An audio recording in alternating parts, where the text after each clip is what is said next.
She smiled like it was the happiest day of her life. And maybe it was. It just wasn't because of the diploma.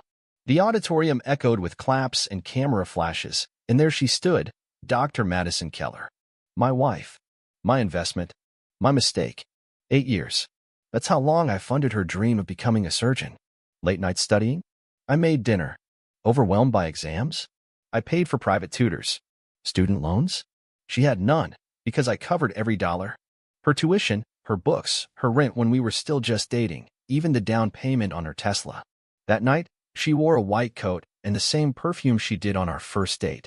I noticed, but I also noticed something else. A guy in the crowd. Broad shoulders. Sharp jawline. Standing alone but clapping harder than her family. Wearing a smug grin like he already owned a part of her that I didn't anymore. When she walked off stage, she didn't look at me. She looked at him.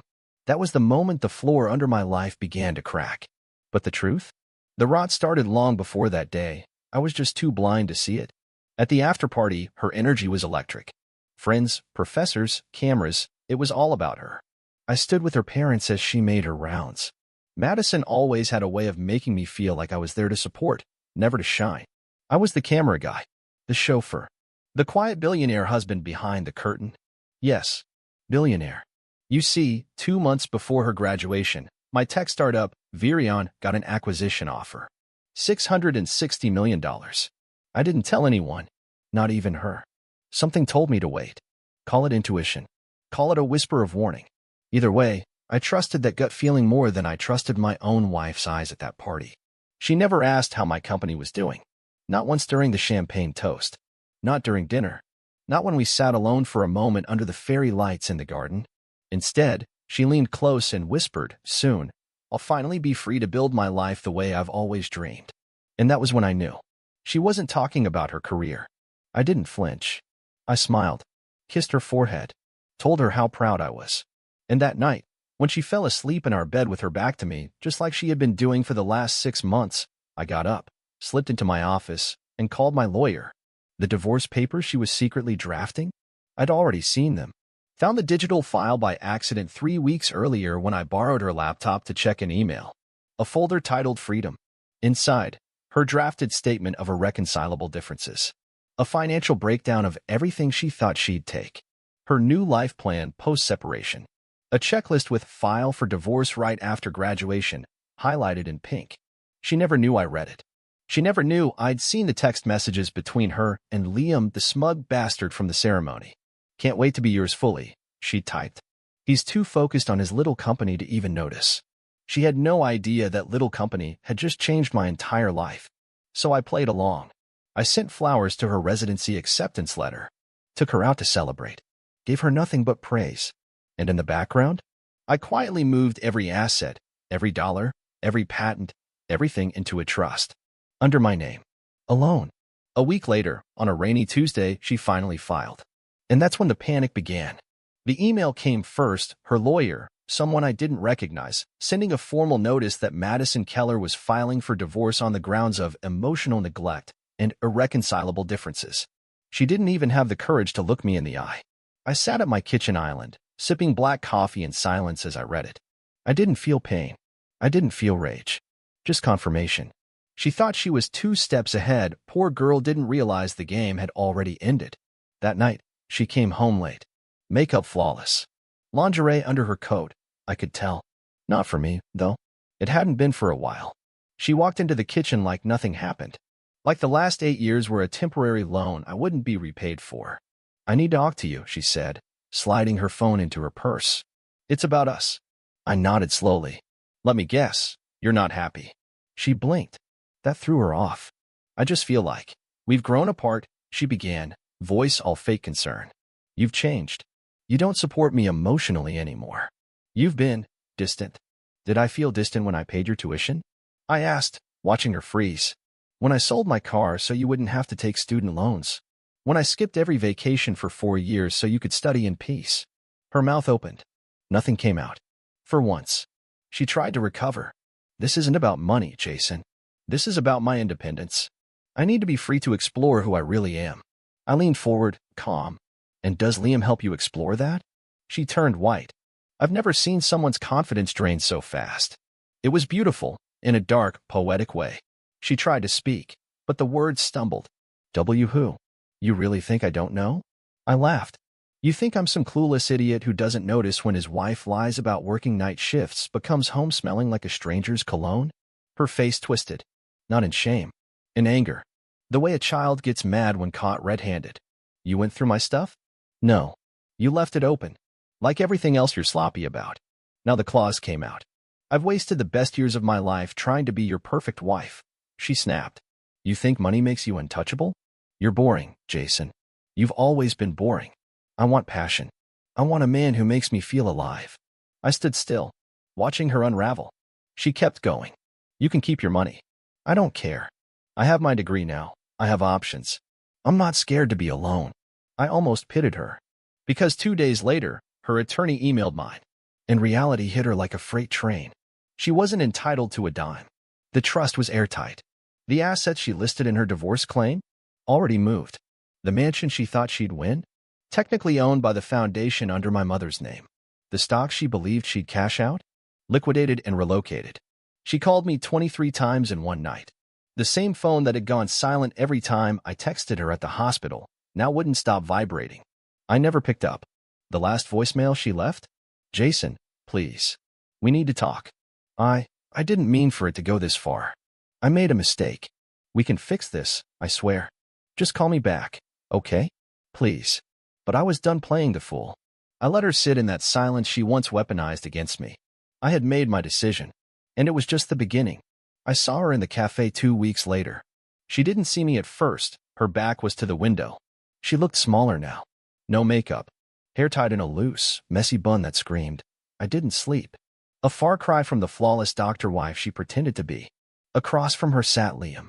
He leaned in, talking fast, hands animated. She just stared at her coffee like it could save her. I walked past the glass, slow and deliberate. She looked up. Her eyes met mine. I didn't stop. Didn't nod. Just kept walking. That moment, the flicker of panic, the way her lips parted like she wanted to shout my name, the tension in her shoulders, I burned it into my memory. That was my closure. I had given this woman 8 years of my life, and in return, she gave me betrayal wrapped in entitlement. The moment she became a doctor, she tried to cut the leash she thought she was tied to.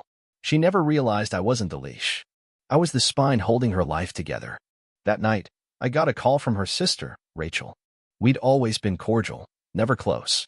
Jason, she's not doing well. I'm aware, I said flatly. She said you ruined her. That you destroyed her reputation. I laughed once. Low? Funny. I was thinking the same thing about her. Look, I don't know everything that happened, Rachel continued, but she's talking about leaving the country. She thinks everyone's laughing at her. Maybe they are. Are you really not going to talk to her? She made her choices. Now she can live with them. There was a long silence. Then Rachel whispered, she was jealous of you, you know. All those years, she felt like she was the underdog in the marriage. That she had to prove herself. By screwing another man behind my back? I shot back. I didn't say she was right, Rachel said. Just that she's broken now. She broke herself, I said. I just stopped catching the pieces. I hung up. That weekend, I took a flight to Monaco. Virion's new board was celebrating our acquisition, and for once, I didn't feel like a man dragging a ghost behind him. I laughed for real. I toasted with real friends. I slept soundly. For the first time in years, I wasn't second-guessing what lie I'd wake up to. A month later, my lawyer forwarded a desperate letter Madison had written. It was a full 3 pages, typed. Rambling apologies, twisted justifications, a plea for forgiveness wrapped in passive-aggressive blame. She tried to paint herself as a woman who got lost, who made mistakes, who let ambition cloud love. I never responded. I don't believe in ghosts, but I know what it feels like to live with one. And I wasn't about to let her haunt me again. She thought she could trade up. She thought the world owed her something because she wore a white coat and knew how to pronounce medical terms I couldn't. What she didn't understand was simple. You don't bite the hand that built your throne. And when you do, don't be surprised when the kingdom burns quietly beneath your feet. It had been 3 months since the papers were finalized. 3 months since she walked into that courtroom in her finest outfit, hoping to still play the role of the graceful, wronged woman, and walked out pale, defeated, humiliated. Her plan to leave me right after graduation with half of everything? Gone. Just like her smile when the judge told her that the assets were legally unreachable. I watched her crumble without a word. She didn't even look at me as she walked past, just clutched her handbag like it was the last piece of control she had left. I didn't follow her. I didn't say a thing. I just walked out the opposite door and stepped into a new life where I wasn't just funding someone else's dreams while they plotted my downfall behind my back. It was strange at first, being alone. Not lonely, just alone. There's a difference. You see, when someone spends years subtly chipping away at your self-worth, you start believing you're the problem. You ignore the cold bed, the unexplained nights, the locked phone, the way your name disappears from her lips when she's around certain friends. You convince yourself it's just stress, just residency, just pressure, just life. It wasn't life. It was betrayal with perfect teeth and an expensive education. I spent that summer in silence, not the bitter, heavy kind she used against me, but real silence. Healing silence.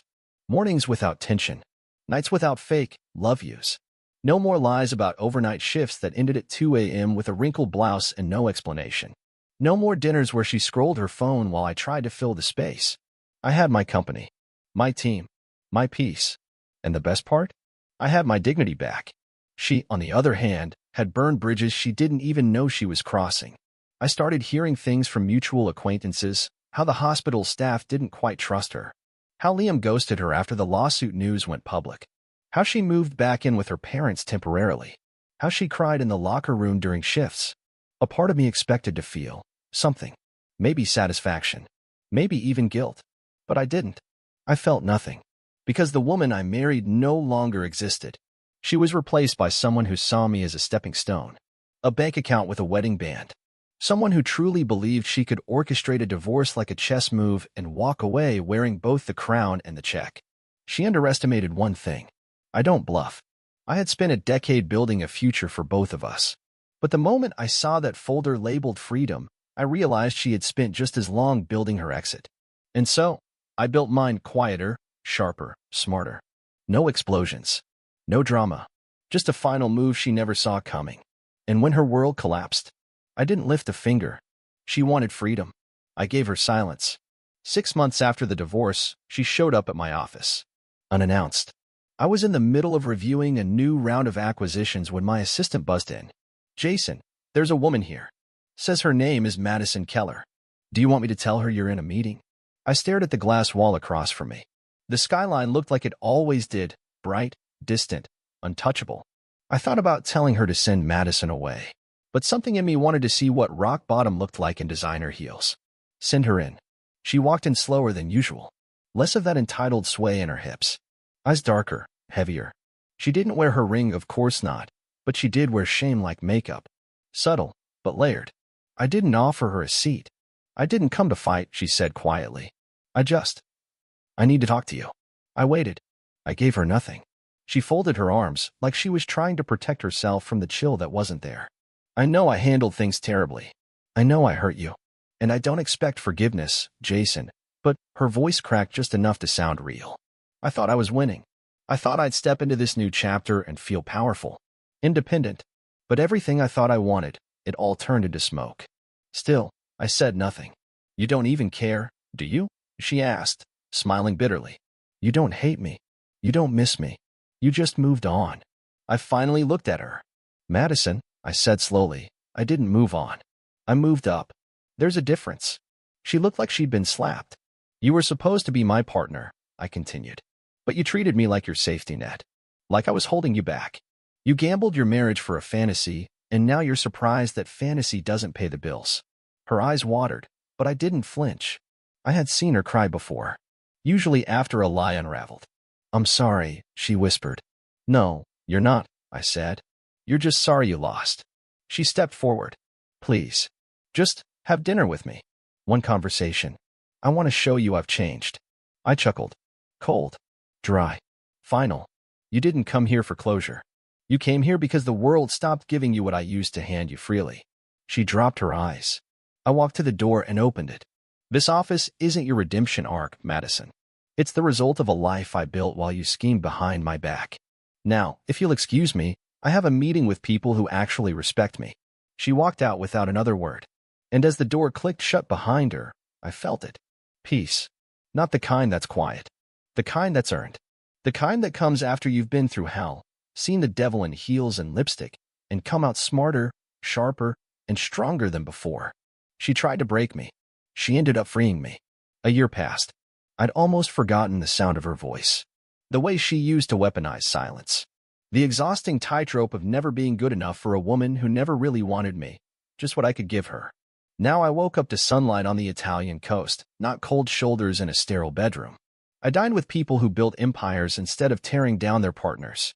I dated freely, without suspicion shadowing every laugh or glance. And still, her name showed up. Articles started circulating, whispers about a malpractice investigation, a patient misdiagnosed, a supervisor questioning her judgment. No charges yet, but reputations don't wait for courtrooms. It made sense. When someone builds a life on lies, eventually the cracks reach the foundation. My phone buzzed one morning. An unknown number. I let it ring. Then a voicemail. I listened. Jason, it's me. I know you don't owe me anything, and I don't deserve your time. But I don't know who else to call. I'm not okay. I don't have anyone left. I think about everything, every day. About you. About how I destroyed the only person who ever truly believed in me. Please, if you could just call me back, even just once. I sat there for a while, staring at the waves. Then I deleted the message. There was nothing left to say. She chose this path, brick by selfish brick. I was just the casualty she thought would stay buried. Instead, I became a monument. And she? She became a cautionary tale told in whispers behind scrub rooms and closed doors. My assistant entered my office later that day, carrying the quarterly reports. She paused. You okay? Yeah, I said, glancing at the skyline. I am. I meant it. There's a strange beauty in rebuilding yourself from the ashes someone else tried to bury you in. You learn patience, precision. You learn that revenge doesn't always look like fire. It can look like silence, like success, like never looking back. She thought she could break me, but all she did was cut the chains I never realized were choking me. 2 years. That's how long it took before I saw her name trending. Not for some medical breakthrough. Not for some prestigious fellowship. No, Madison Keller was in the headlines for something far more predictable. Disgraced surgeon faces license suspension amidst allegations of fraud and professional misconduct. The article was cold, clinical. Just like her. It listed details of falsified patient records, whispers of unapproved prescriptions, rumors of procedures billed but never performed. And at the bottom, a single quote from someone at the hospital. She always wanted to climb too fast. She thought charm could replace integrity. I didn't gloat. I didn't laugh. I didn't send it to anyone. I just saved the article and filed it away. She had done exactly what I expected. She self-destructed. Not because I sabotaged her. I didn't have to. Her ego did the job perfectly. The same ego that convinced her she could outsmart me, outmaneuver the world, and still be loved. I did hear, through someone in legal, that she tried to sue the hospital. Claimed discrimination, retaliation. All the usual plays. None of them stuck. The system didn't protect her this time. She went quiet after that. No social media. No LinkedIn updates. No wedding ring, obviously. And Liam? Gone. Apparently, he bailed the moment the investigation started. Turns out, her real man didn't stick around when things got real. And me? I was living in Barcelona by then. A villa by the coast, my mornings filled with espresso and strategy calls, my nights with peace. Actual peace, not the fake, smothered calm I used to lie to myself about. One evening, I got an envelope forwarded to my new address. No name on the return, just a handwritten label. Inside was a letter and a photo. The letter was short. Just her handwriting, still neat, still precise. I was wrong. About everything. I don't want your forgiveness. I just want you to know I finally understand what I lost. You were never the fool, Jason. I was. And I'll carry that until my last breath. The photo was of us. From years ago. At some fundraiser. She was laughing into my shoulder. I was smiling at her like I meant it. I stared at it for a long time. Then I lit a match and watched it curl into blackened edges. That chapter was over. Not because she apologized. Not because justice found her. But because I had finally stopped waiting for either. Some stories don't end with revenge or romance. Some just end with freedom. And mine had finally begun. She was a storm I once stood in, thinking if I just held on long enough, I'd make it to sunlight. But storms don't love you. They tear through you. And if you survive, it's not because of them, it's in spite of them. I never responded to the letter. Not because I didn't believe she meant it, but because I didn't need it anymore. I used to think closure came from words, from apologies, from confessions. But closure doesn't come from the one who broke you. It comes the moment you stop letting their shadow reach your light. The house we built together? Sold. Her name? Erased from everything. My name? On the cover of a book now, a memoir, actually. About startups, risk, and how the worst betrayal I ever faced turned into the best decision I never planned. It hit #1 on release day. The dedication was one sentence: to the lie that set me free. I still get emails from men who've read it. Strangers who saw pieces of themselves in my story. Men who gave everything to someone who gave nothing back. They always ask me the same thing. How do you survive it? Here's what I tell them. You don't survive betrayal by fighting for the past. You survive it by building something so powerful in the aftermath, they regret ever letting go of you. You don't need revenge. You don't need her to cry. You don't even need her to fall. You just need to rise. That's what I did. And when people ask me about Madison Keller now, I smile and say, she was a lesson, not a loss.